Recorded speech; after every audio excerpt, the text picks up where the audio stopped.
So you think a Gen 5 LT swap is harder than an LS swap? It doesn't have to be. In this series of videos, we're going to show you the parts and process to drop an LT into your early A body. Now, you might think that dealing with direct injection, DOD, and all the complicated wiring is going to be a nightmare, but for this swap, we've tossed all the complicated aspects of an LT and made it as easy as an LS swap. As a bonus, LTs are becoming plentiful and cheap, while LS takeouts are getting more and more scarce.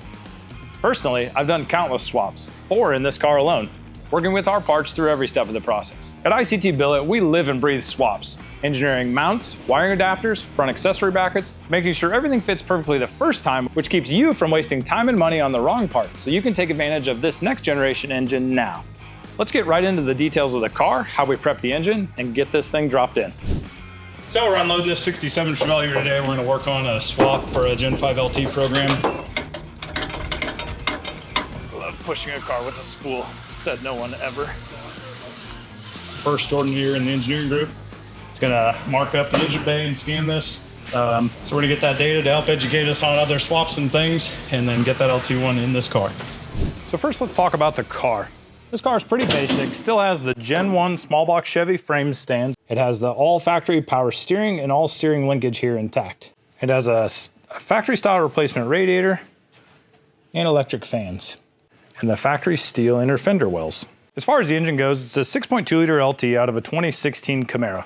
As you guys know, the LT engines were an AFM DOD engine and were also variable valve timing. We have deleted this engine, which means we actually pulled the cylinder heads off, took all the DOD lifters out, put all standard lifters in there, and changed the camshaft. Now, this engine was originally intended for our C10 truck until it got a Hellcat LS instead. So we stuck a BTR stage 2 truck cam in here, so it'll have a little thump. We changed push rods and springs to go with that camshaft. We also installed a trunnion kit in the rocker arms. We have another video for that. We're also not going to run this as direct injection. So this is our DI delete kit. So these were early cylinder heads. They had the 7.5mm injectors. So we pulled those out and installed those delete plugs. Since we deleted the AFM, we were able to get rid of the factory AFM valley cover and put our ICT billet unit here to plug the AFM towers in the valley. Also in the valley is normally a high pressure fuel pump for the direct injection. Elsewhere on the engine, you'll notice I've got some wire harness adapters hanging off here. So this is for the camshaft. I mentioned the car has previously been a Gen 4 LS swap. So the EFI in there already has the main harness looking for Gen 4 cam and crankshaft connectors. That's what these connectors do. They get it connected to that ECU to run this Gen 5 as a Gen 4. So we're doing port injection up top, Gen 4 crank and cam sensor data.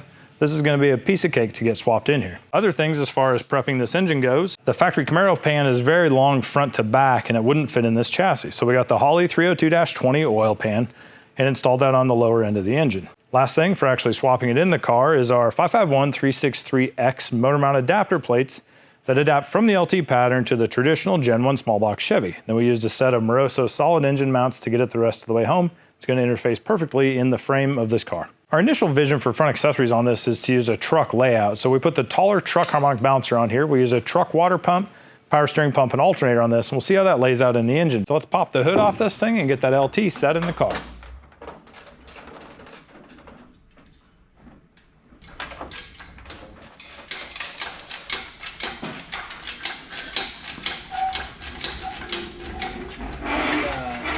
On my turbo car, I really need a shop with the lift. It's not quite level, but can you jump on that side? Yeah, it's on here. Good, mine's close over here. Oops, okay. Ready? Yep.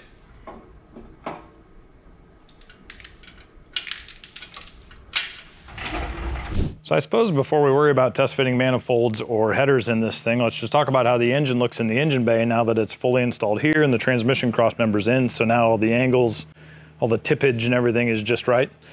So starting on the driver's side, we're just gonna take a look here. So the back of the cylinder head to the firewall is, I don't know, 4 inches or 4 fingers maybe, 3 inches there. So plenty of room here. If you look over at the passenger side, it's a little bit closer. LT cylinder heads are longer than LS cylinder heads. You can see how it actually overhangs the block right here. On an LS, that would have been further forward. Now this is important to me because this grommet is where my wire harness has always come through the firewall. So it used to turn in here behind the passenger cylinder head, nice and hidden, and it would come behind the back of the intake manifold and then go to where it needed to go. So we'll see if there's enough room here. It's just kind of, I don't know, honest 2 fingers there. tighter than 3, so a little bit of space there. We'll come back for that reference. This is a mechanical oil pressure gauge. Now on an LS, that was in the back of the valley cover here. On an LT, it's in the front. So I'm gonna show you how to install our adapter, and then I'm gonna uncoil some more copper wire under the dash. We'll get that hooked up much later, kind of a finishing detail. Let's head around to the other side, talk about heater hoses. Now, I haven't had the heater hooked up in this car since 2012 when I first LS swapped it, so I'm not really worried about these. The upper one turns in towards the valve cover, would run along next to the intake, no problem. The lower one would be pretty tight. I think you could still wedge a hose on there and make it bend around the valve cover here, still well above the headers or anything, so that's fine. And then this is that low car, it's the large tube dipstick.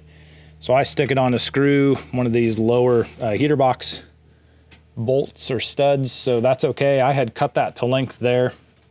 I've been debating buying a new one though that I didn't trim, and then I may extend it up and stick it on this stud here instead. I thought previously that it would look dumb on the firewall, but I'm gonna have a pretty tall intake manifold on this car, BTR Trinity intake, and then with the hood coming down there, I don't think it'll really look that bad that high, and it'll still be more functional, so that'll be good. Looking at the front, you know, this is a pretty common stock replacement radiator, so it's aluminum, it's as thick as a factory 4-core radiator, so you got your core support, the radiator, and then this is a Spall twin 11-inch fan. I've run this on several Dragon drives, no cooling issues in the heat of summer or anything, no problem. This is a truck balancer. We've got pretty honest 3.5 inches, maybe 4 to the fan assembly, and especially straight down the middle, there's even more. So we'll be able to put a truck water pump and all that stuff on here and have no concerns whatsoever on the front. So accessory should be a breeze. Talking about header fitment, obviously the starter will go on this side down here, but there's just tons of room for the headers to pass through, so I'm looking forward to getting those shoved in. Driver's side, the steering shaft's always been the problem, so we're gonna see how well Speed Engineering did when they got those designed. With the LT now sitting in the chassis, we have to connect this modern power plant to the rear wheels. Be on the lookout for the next video in this series where we tackle the installation of the transmission, converter, and more under the car. Click here for more from ICT Billet. If you've stayed this long, here's a fun fact for you.